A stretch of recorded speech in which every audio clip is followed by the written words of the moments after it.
YouTube, what can I say except thank you guys so much. As I promised, over these past 4 days, we will be talking about 4 different topics in NBA 2K25. The first video and the first topic was all about shooting. The second video and the second topic was all about finishing and driving and dunking. Yesterday, which was the third video, was all about playmaking and ball handling. And today, the last video, will be all about defense. Now, we have a lot of information about defense, as well as Mike Wang with a video explaining all the new defensive mechanics, because as they added a new shooting mechanic, as they added a new dribbling mechanic, they have officially also added a new defensive mechanic, and we will be getting into all of that in today's video. But before we do that, y'all know the drill. Yo, what it do, YouTube, man? It's your boy IQ, and peep the sub count, man. Back with another banging video, man. Now, I'm not gonna waste none of your time. Let's get straight into the video, man. Let's go.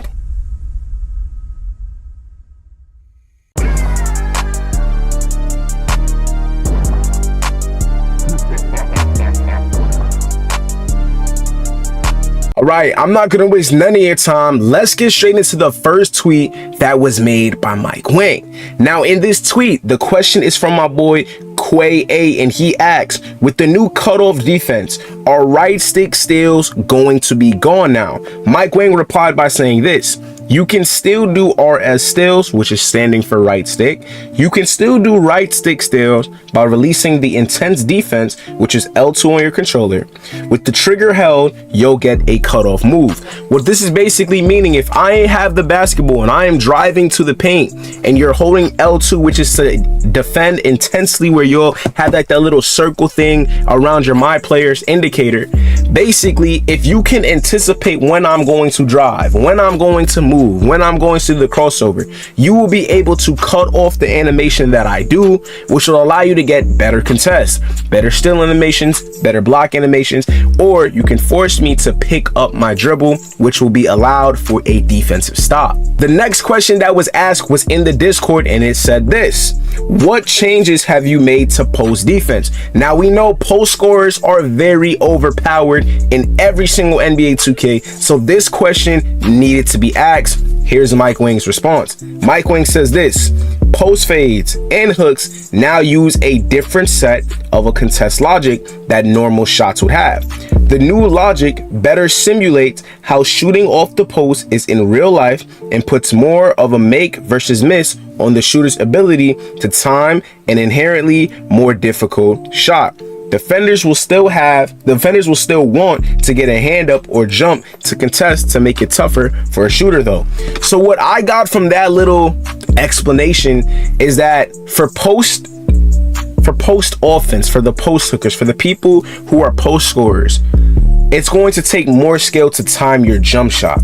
For us defenders, we can jump, we can put a hand up, but I feel like he just said it's more realistic now. It's really a make versus miss. No one's going to be a Kareem Abdul-Jabbar in its prime every single game, and we're jumping and we're trying to contest. So I don't know, I'm pretty 50 about it. I've had my fair share of dealing with post scorers and knowing how annoying they are to guard. So I'm gonna say I don't know how to feel about that. We'll just have to see, and we'll just have to wait until NBA 2K25 comes out.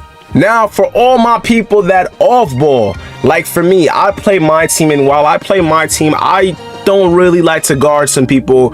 I like to let my AIs play defense for me. So someone asked a question in the Discord, and it said this: is there any penalty for playing off-ball defense? Mike Wang responded by saying this: there are no explicit penalty for playing off-ball, but there are definite advantages to manually controlling the on-ball defender.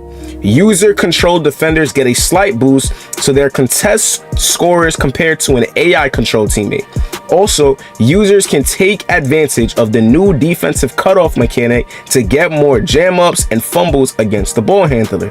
AI teammates also have perception delays, so based on their ratings, they may not be as reactive and give up driving lanes more often than a solid user-controlled defender would.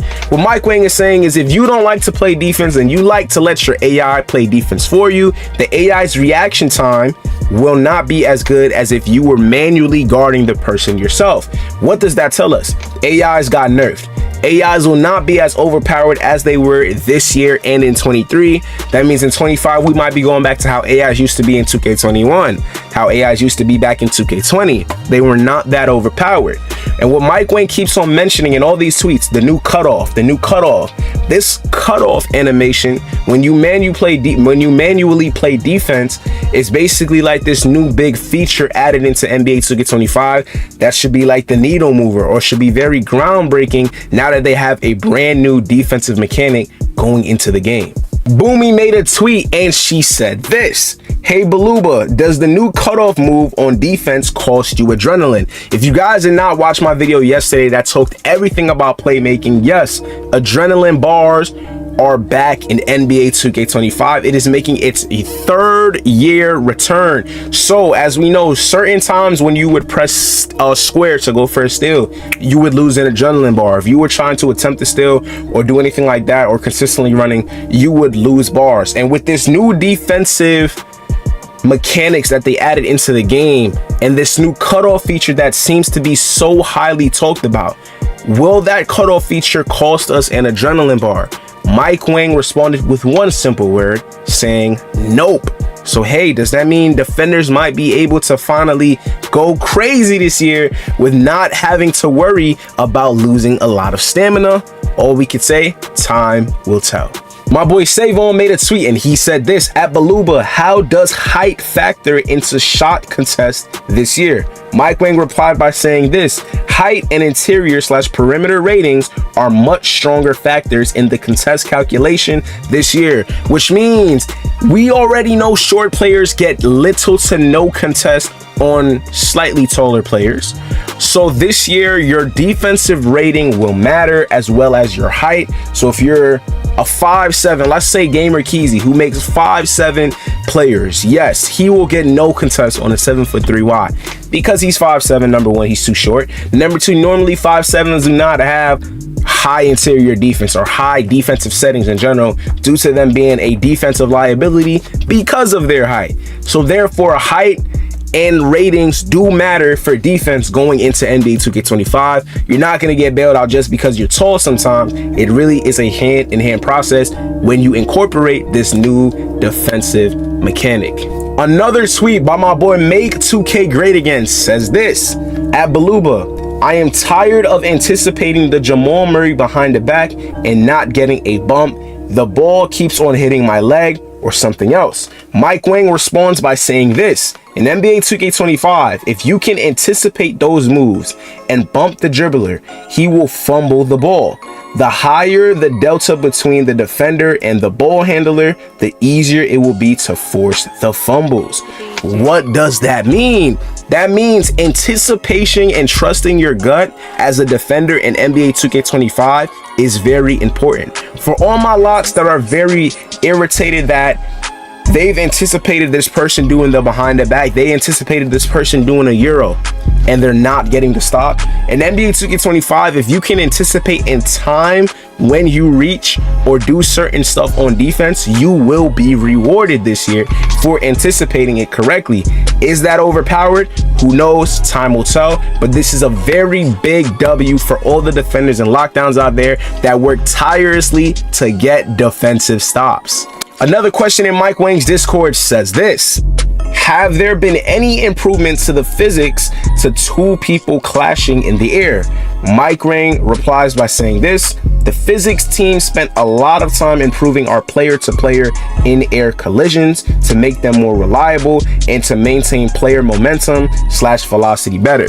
Which means if I have a 7-footer sitting in the paint and I'm driving to go up for a dunk, he's meeting me up. Whoever has a slightly better advantage, a slightly better placement, will be the person being rewarded, unless we have those takeover moments and so forth. So therefore, placement on defense matters. Now, before we get into the video that will basically explain what this new cutoff and defensive settings are all about, we have one more tweet to talk about, and this was straight from NBA 2K, and it reads this: for NBA 2K25, we made significant amount of changes to the contest system.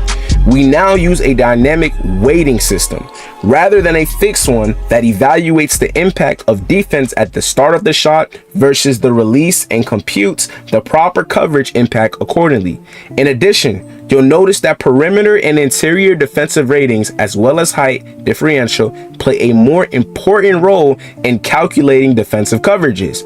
These changes better reflect what you see happening on the screen and reward a strong defensive sequence to decrease the competition's chances of covering or converting their shots.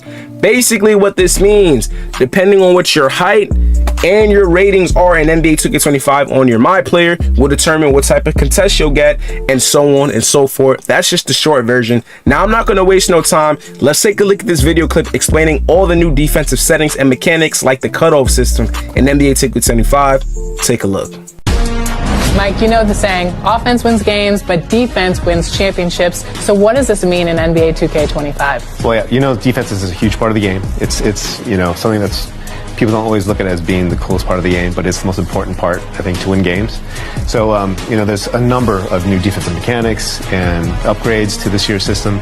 One of my favorites is one we're calling the defensive movement system. And so if you're holding down the intensity trigger, you can slide left and right laterally or forward and back even, and you can cut off the ball handler. And if you can anticipate well and you do it at the right time, you can cause them to lose their dribble or pick up their dribble.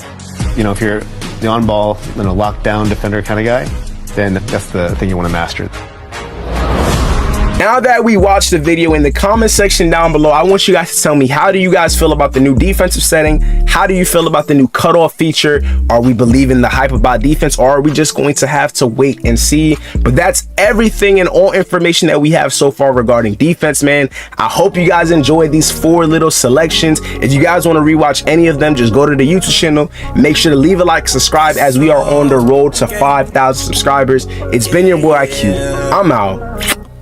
Peace. It's okay to be falling so deep. I've been lost in my mind, zoned out, but I'm still falling in love with this other side of me right now. Love.